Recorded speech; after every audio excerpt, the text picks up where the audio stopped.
Good morning. My name is Adam Gill. My pronouns are he and him. I have the joy of serving on your Board of Trustees. It is my pleasure to welcome you here this morning. If you are here for the first time, thank you for joining us. We look forward to getting to know you. We invite you to fill out one of the visitor forms that are in the pews. Everyone present in the sanctuary today is welcome to join us for our in-person community time immediately following the service. As Unitarian Universalists, we affirm that love is the power that holds us together and is the center. We are accountable to one another for doing the work of living our shared values through the spiritual discipline of love. We are so glad that you are here with us today. I invite those of you here in the sanctuary to greet one another. Good morning. Good morning. Good morning.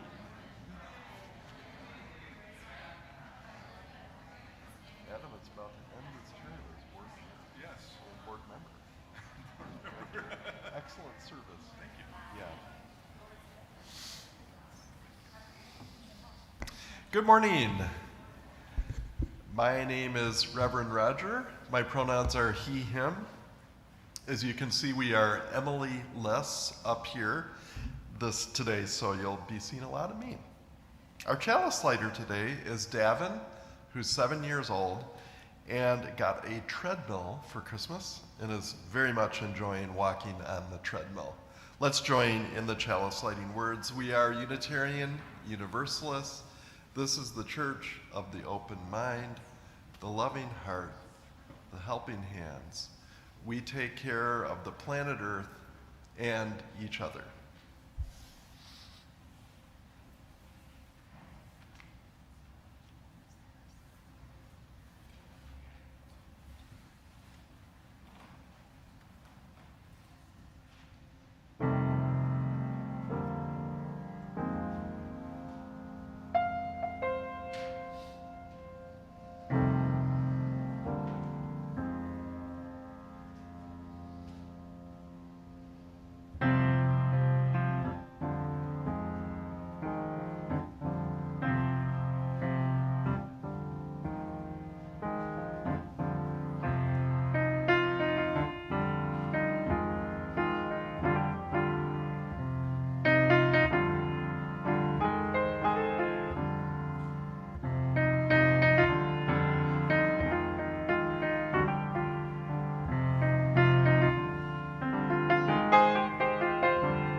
Good morning. My name is Chloe Sidman, and my pronouns are she, her.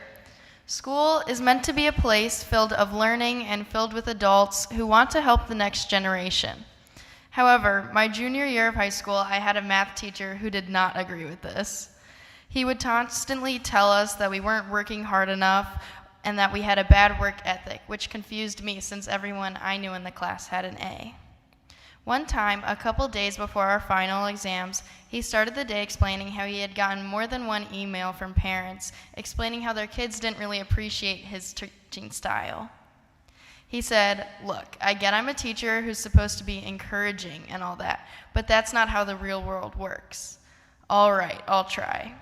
Then, in the most sarcastic voice, he said, "You're all going to do so great," and then would look around the classroom.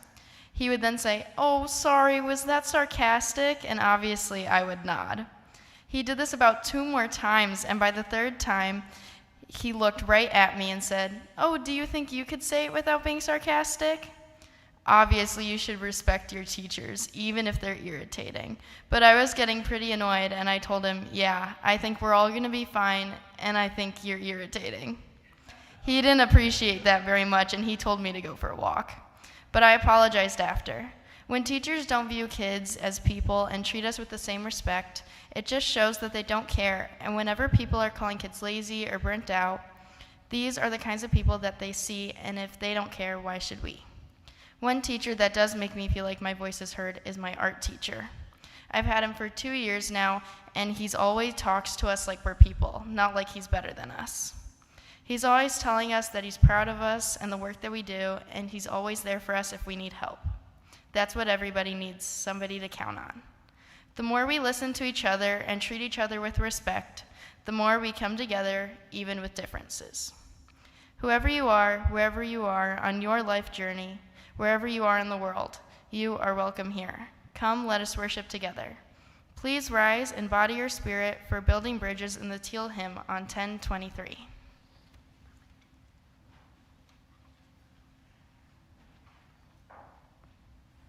Hi there. Good morning. Good morning. We're going to sing through this twice, and then I'm going to divide you into 2, and you'll begin, and right after the first line, I'll have you join in, okay? We can do this twice through first. Here we go.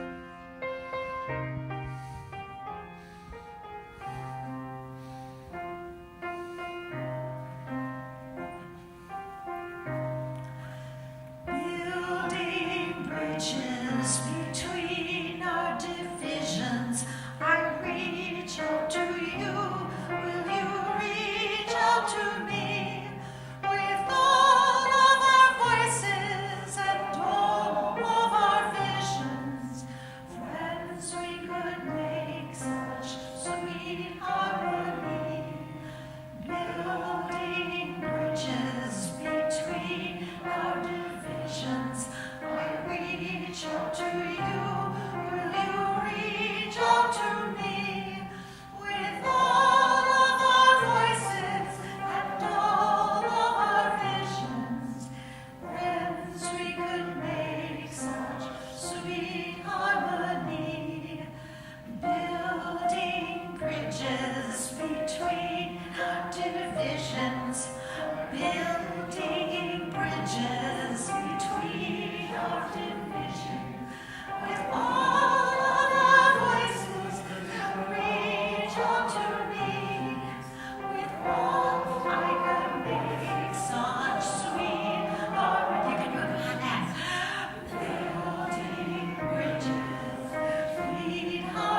please join with me in the words of our covenant?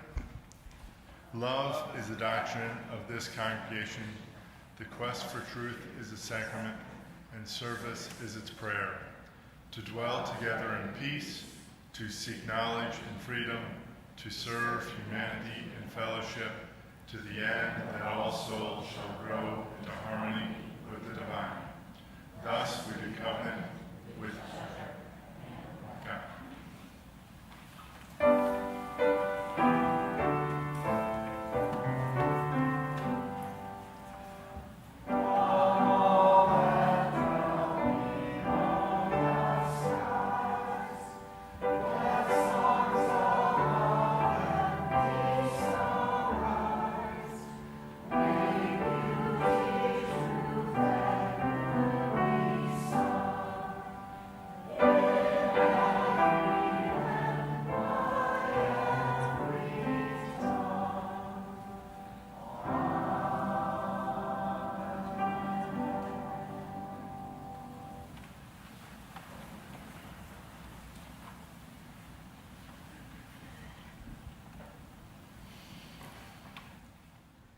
Good morning.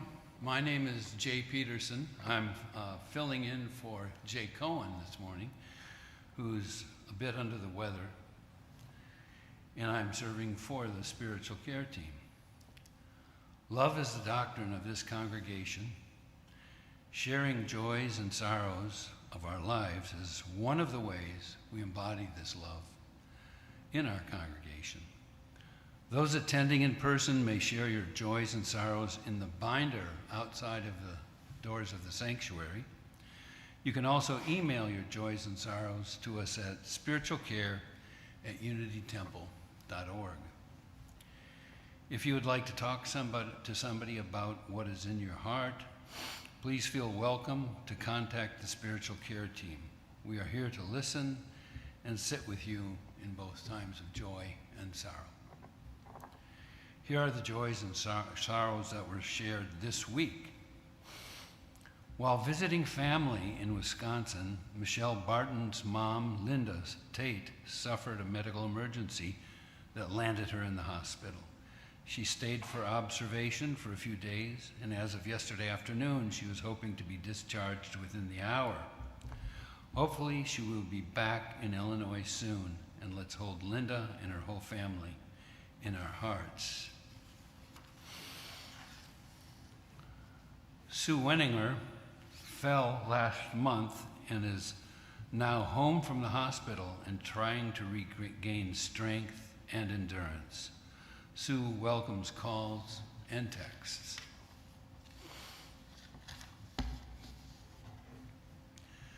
We know that we all hold joys and sorrows in silence. We invite anyone who wishes to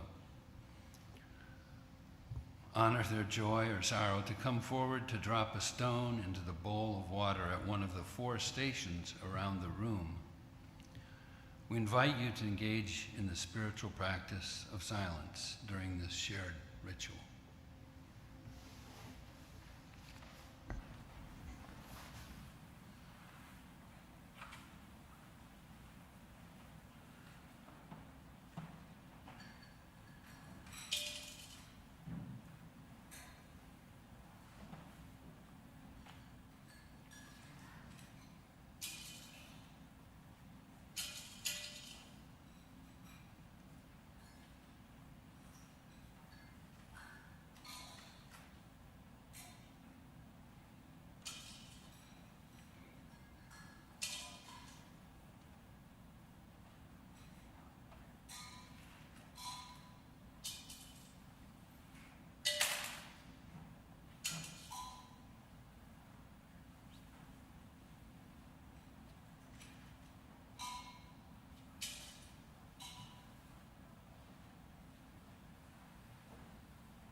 Our words of prayer today come from Liz Weber. Spirit of life, help us to be present with all that is our life, both our deepest sorrows and our greatest joys, so that we can truly live, engaging fully in our own life and in our community. Spirit of community, help us know how linked we are, how each one of our cares touches us all. Help us to ask for support when we are in need and offer our support to others when we are able, so that we may rest in the solace of one another's love. Spirit of love, help us to love our neighbor as we love ourselves, so that we might embody love and resist hatred. Spirit of resistance, help us to stick up for what is right, even when we are afraid or tired. Help us to dream of the world as it should be and act to bring that world about. Help us to find hope each day. Spirit of hope, help us through this day and each day. Help us to be present for all that is our life. For all this we pray. Amen, and blessed be.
You are someone who likes to be close for a story,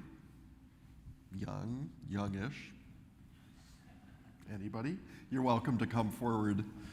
The story I have today is called Sometimes People March by Tessa Allen.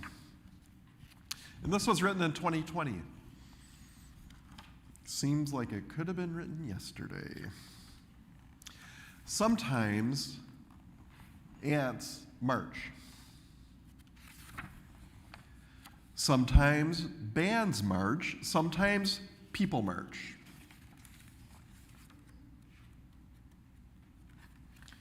Marching is something people do together when they want to resist injustice or when they notice the need for changes. People march for many reasons. People march for things they care about and people they love. People march for the health of their bodies and their communities and the world. People march for the freedom to love and live and learn. Sometimes people carry signs to share their stories of resistance.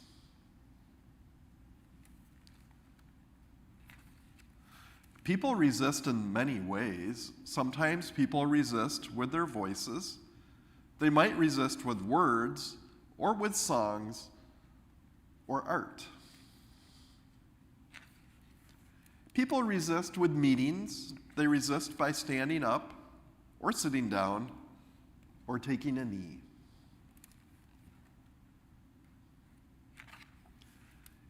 It isn't always easy.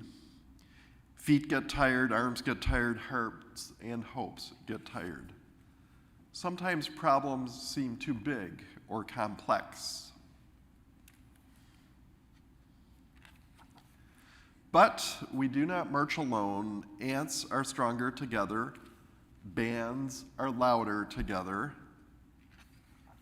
People are more powerful together. Sometimes from feelings of fear or anger or injustice comes the hope for change.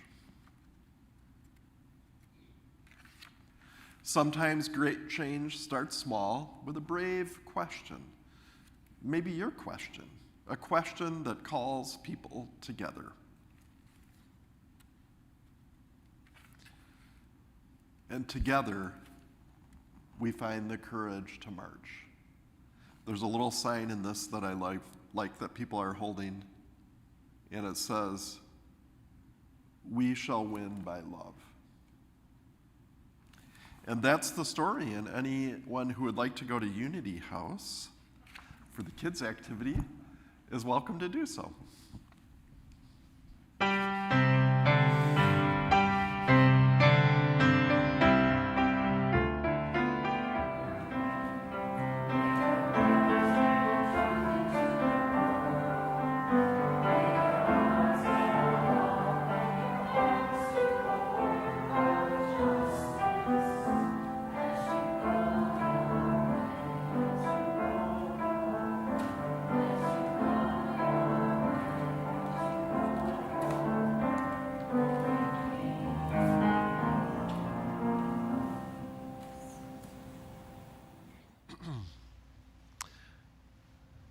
Each week, Unity Temple splits the offering evenly. One half supports the programs and mission of our congregation. This week, the other half supports the Illinois Coalition for Immigrant and Refugee Rights. ICIRR is dedicated to promoting the rights of immigrants and refugees to full and equal participation in the civic, cultural, social, and political life of our diverse society. ICIRR has been essential in responding to the ICE crisis in our area in the past few months. And in addition to having a hotline that helps understand where ICE is operating, they also have trained rapid responders for ICE actions, and they've equipped our communities with Know Your Rights knowledge. May we be transformed by our giving, and may the world be transformed by our gifts.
Good morning. Good morning.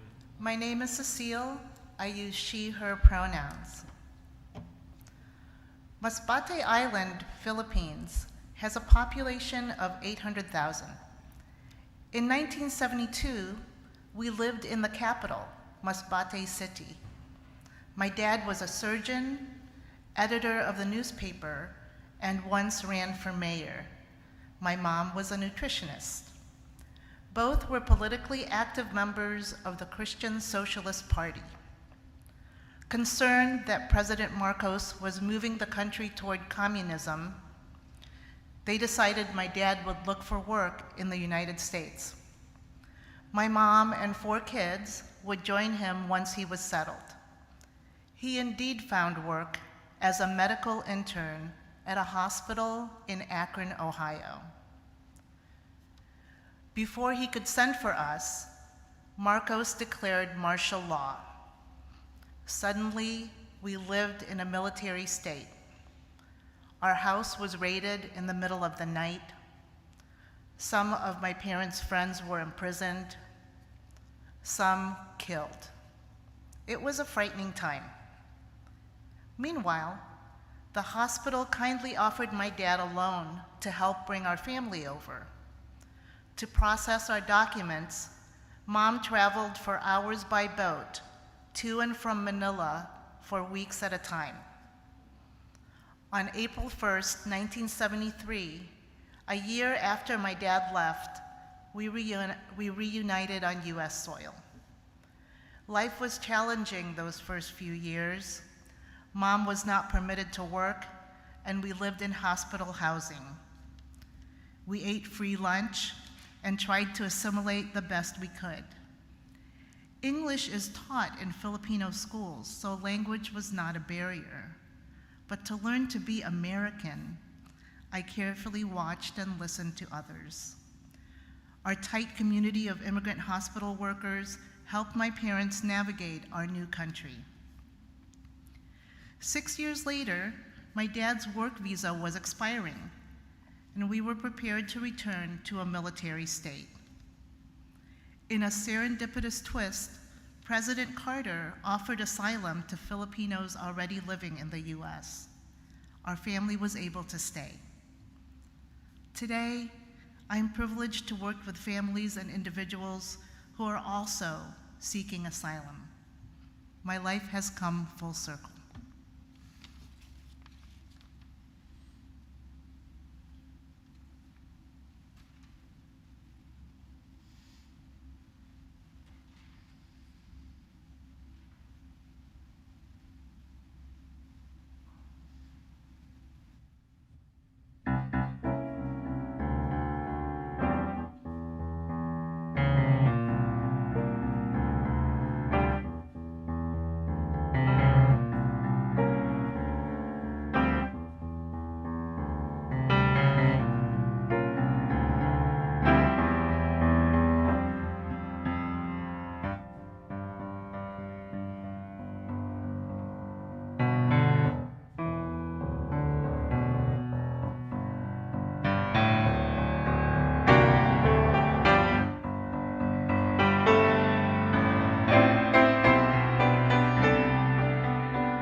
Every January, I think about what is arguably our faith's high water mark in terms of our impact on world history. It was the Edict of Torda, issued in Transylvania 457 years ago, a little while ago. The Edict of Torda was passed by the legislature and approved by the King John Sigismund of Transylvania on January 13, 1568. Sigismund is to date the only Unitarian monarch ever. And our kinfolk in Transylvania rightly honor and celebrate this heritage every January 13th with Religious Freedom Day. The Edict of Torda declared that in every place the preachers shall preach and explain the gospel, each according to his understanding of it. And if the congregation like it, well. If not, no one shall compel them, for their souls would not be satisfied. But they shall be permitted to keep a preacher whose teaching they approve. Therefore, none of the superintendents or others shall abuse the preachers. No one shall be reviled for his religion by anyone, and it is not permitted that anyone should threaten anyone else by imprisonment or removal from his post for his teaching or beliefs. So that really is an extraordinary proclamation in 1568. The backdrop of that is a millennium of state-enforced Catholic doctrine, and then the beginnings of the Reformation and the Counter-Reformation, back and forth wars and repression. Religious freedom was not a commonly held value in 1568. Unfortunately, it didn't last very long in Transylvania. Less than 12 years later, a new king, not a Unitarian, had the founder and leader of the Unitarians in Transylvania, Francis David, imprisoned for his beliefs, one thing that the Edict of Torda specifically forbade, and sadly, David died in prison. Despite this, Unitarians in Transylvania and in Hungary remain proud of this pioneering contribution to religious freedom. To celebrate the Edict of Torda's 450th anniversary in 2018, they renovated the former bishop's house in their capital city and opened a museum dedicated to religious freedom, and they call it the House of Freedom. I was lucky to be at the dedication of that House of Freedom 8 years ago. The speakers included the Unitarian Universalist Association President Susan Frederick Gray from this country, and local leaders from Catholic, Reformed, Jewish, and Orthodox traditions, and government leaders. In one way or another, all but one speaker celebrated religious freedom and a vision of religious pluralism. The one exception was the minister of religion. Not the minister of religion in Romania. Transylvania is now part of Romania, which it has been since 1918. No, the one exception was the minister of religion from Hungary, which is that position, minister of religion, is a cabinet position in Viktor Orban's cabinet in Hungary. So here's some backstory. One of Viktor Orban's political strategies has been to support ethnic Hungarians in neighboring countries, including Romania, and he's done this through granting Hungarian citizenship to ethnic Hungarians in Romania and by funneling hundreds of millions of euros each year to support Hungarian institutions in Romania and Transylvania, such as the Unitarian Church, which is 99+% comprised of ethnic Hungarians. This has been a great electoral strategy for Orban. He has gotten more than 80% of the Hungarian vote in Romania in recent elections. So the Orban government was the primary funder for the House of Freedom. This is why the minister of religion from Hungary spoke at that dedication. He began his brief remarks by attacking the modern European embrace of LGBTQ plus inclusion. Then he attacked immigrants from the Middle East. Then he attacked Islam and Muslims. At first, I thought this was going to be kind of a coded speech, but there was no code in it at all. The solution to Europe's problems, he asserted, was to embrace exclusion and to proclaim that exclusion of LGBTQ+, of immigrants, of Muslims, as Christian, as exemplary of Christian values. The solution to Europe's problems, he proposed, was a militant Christian nationalism. So these words of exclusion, including of another religion, at the dedication of a house of freedom, religious freedom. This is a turning upside down of the whole idea of religious freedom, and these words attempted to say that anyone who opposes Christian nationalism is somehow against religious freedom. Completely contrary to the spirit of the Edict of Torah, to that legacy, indeed, I think, a desecration of it. So I share about this today because that speech has continued to live in my memory and feels like it was a preview of the second Trump administration. Now, of course, anti-LGBTQ+, anti-immigrant, anti-Muslim sentiments were all evident in the first Trump administration. But that first administration lacked the coherent focus and the strategic planning and discipline of this second administration. And I think Christian nationalism is the guiding principle of Trump too. So we have the Vice President of the United States less than 2 weeks ago assert that the only thing that has truly served as an anchor of the United States of America is that we have been, and by the grace of God, will always be a Christian nation. Christianity, he went on to declare in that speech, is America's creed. And so religious freedom in this upside-down worldview of Christian nationalism somehow includes oppressing LGBTQ+ people, immigrants, and Muslims, and whoever else they don't like. So in September of 2023, Rise Long, in an issue of Church and State, had this really compelling description to me of the problem, the fundamental problem of Christian nationalism in the United States. So Rise Long writes, "It's not just a political belief, but it also puts anyone who opposes it into disagreement with God and the Constitution's promise of religious freedom. The viewpoint of Christian nationalism is divinely inspired, and there is no room for disagreement. To Christian nationalists, discrimination against the LGBTQ community or against Jews or liberals is not only not bad, it's not even discrimination. It's a direct application and enforcement of God's commands." So that idea, that's the same idea in Viktor Orban's Hungary. Not surprising, given how much of the blueprint of Trump 2 comes from the Orban government.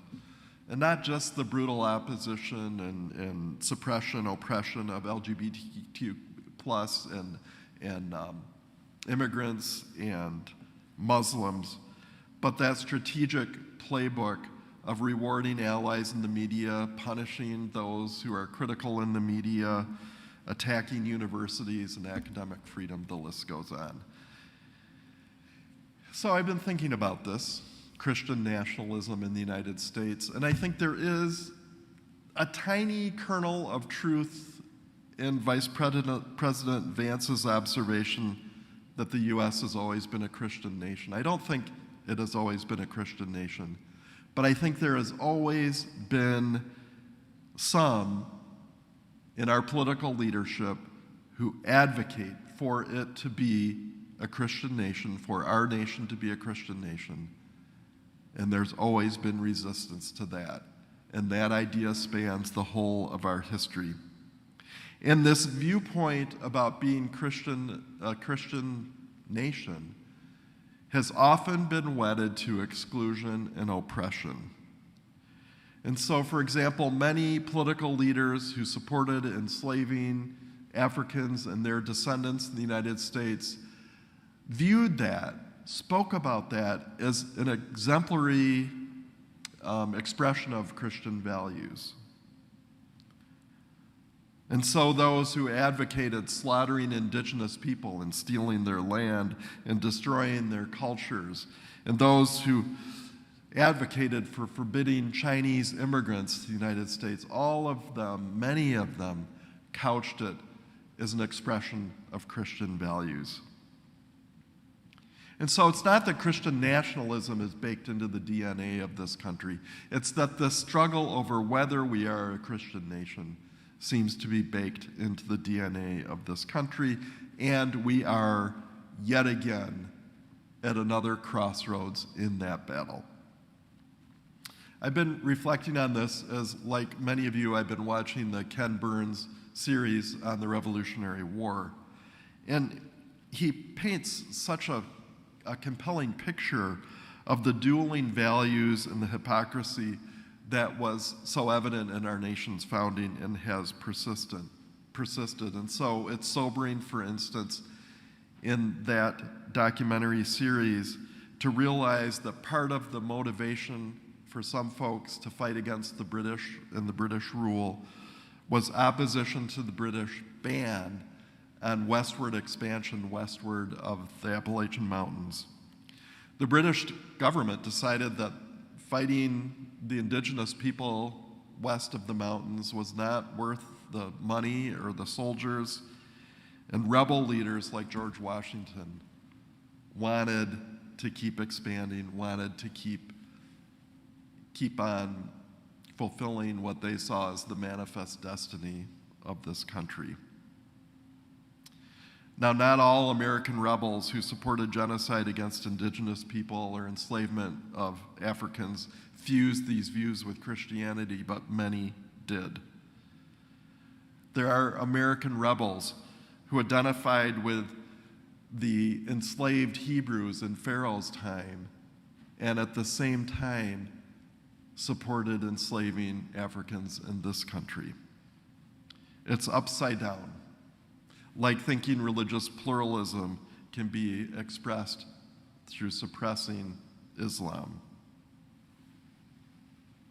Catherine Burkus, a professor at Harvard, lifts up the movie The Birth of a Nation, which came out around 1920, the first movie screened at the White House by the racist President Woodrow Wilson.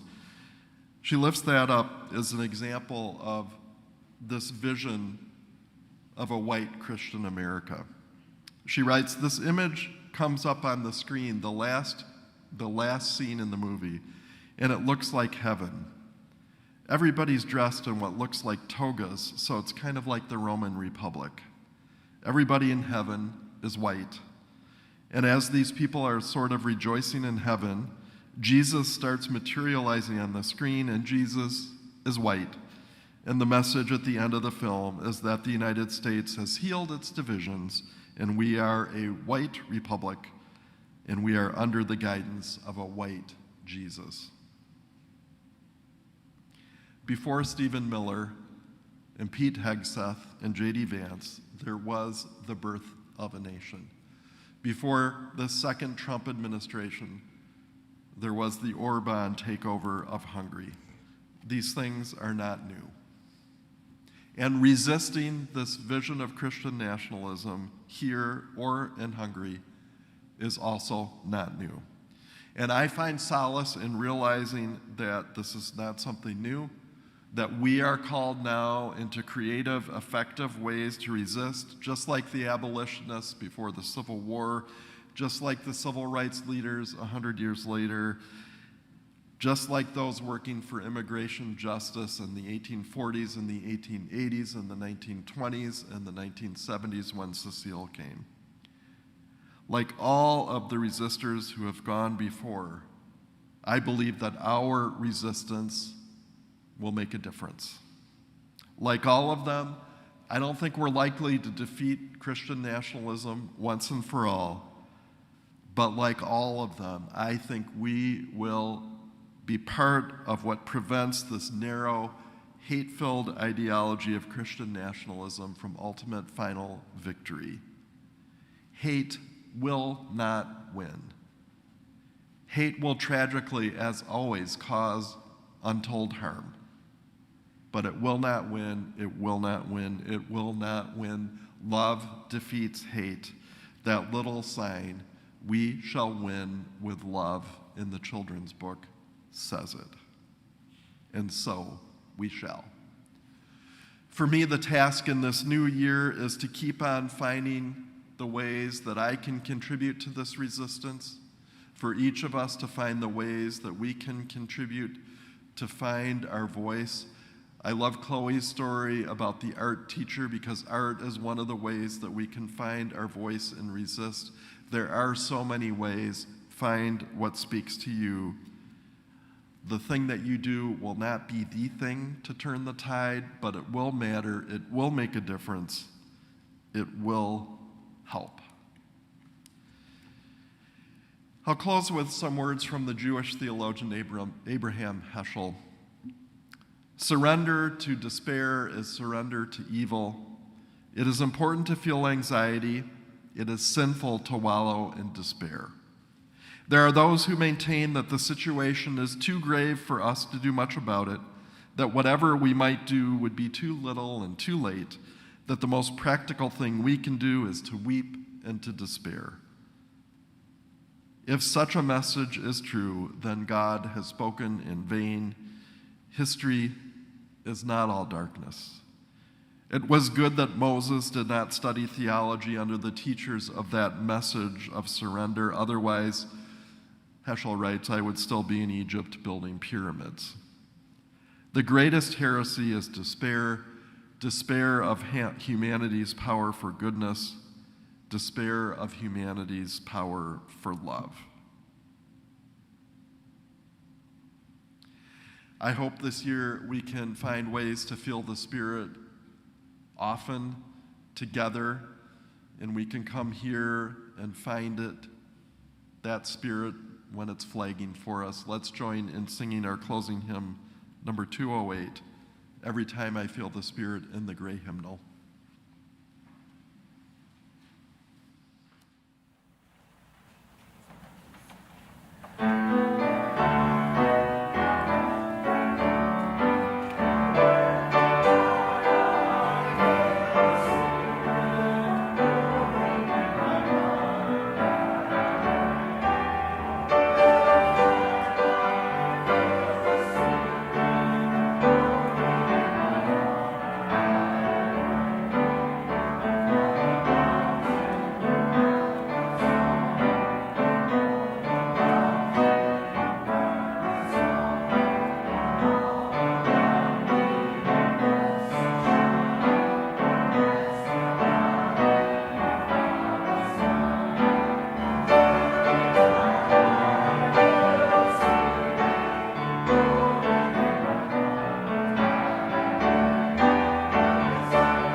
Stubborn practice.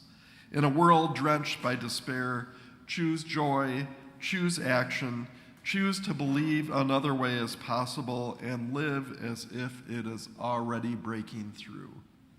And let's join in the chalice extinguishing words. carry the flame of peace and love until we meet again.